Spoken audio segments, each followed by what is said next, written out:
నగరంలోని ఖలీల్ నగర్లో రోడ్లు వేయించడానికి కార్పొరేటర్ అలీ అక్బర్ ఇంటికి 10,000 రూపాయలు వసూలు చేశారని కడప టీడీపీ ఎమ్మెల్యే అభ్యర్థి మాధవిరెడ్డి నిరూపిస్తే రాజకీయ సన్యాసం తీసుకుంటానని కార్పొరేటర్ అలీ అక్బర్ సవాల్ విసిరారు. గత టీడీపీ ప్రభుత్వ హయాంలో శ్రీనివాసులు రెడ్డి నీరు చెట్టు పథకం కింద అక్రమంగా ఎంత డబ్బు సంపాదించారో నేను నిరూపిస్తానన్నారు.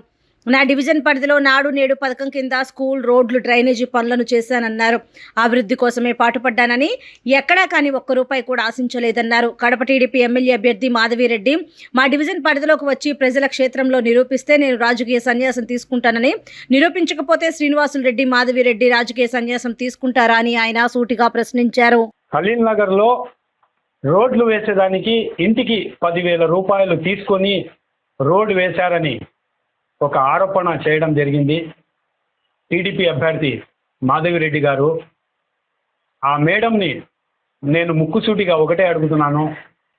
మేడం, మేము మిడిల్ క్లాస్ కోటీశ్వరులు మీ ఆయనలాగా కాదు.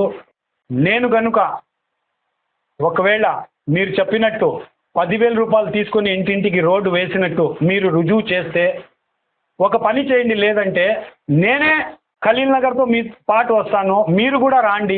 ఊరికే ఎక్కడ మీటింగ్లు పెట్టి చెప్పడం, నిందలు వేయడం మంచి పద్ధతి కాదు. అది మీరే ప్రజల్లో రాండి, నేను కూడా వస్తాను.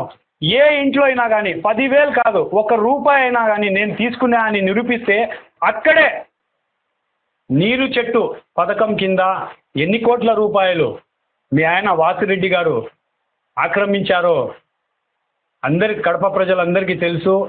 జాంకులు 50 లక్షలు కెమెరాలు వేపించినాం, కడప అంతా 50 లక్షలు కెమెరాలు వేపించినామని మీరు డబ్బా కొట్టుకుంటుంటారు. ఆ డబ్బు కూడా 10,000 నుంచి వచ్చిన డబ్బు, అక్కడి నుంచి వచ్చిన కమిషన్తో ఈ కెమెరాలు వేయడం జరిగింది. నేను ఆ మాట నిరూపించగలుగుతాను. మీ భర్త ఎన్ని కోట్ల రూపాయలు నీరు చెట్టు కింద అక్రమంగా సంపాదించారో అది నేను నిరూపించగలుగుతాను.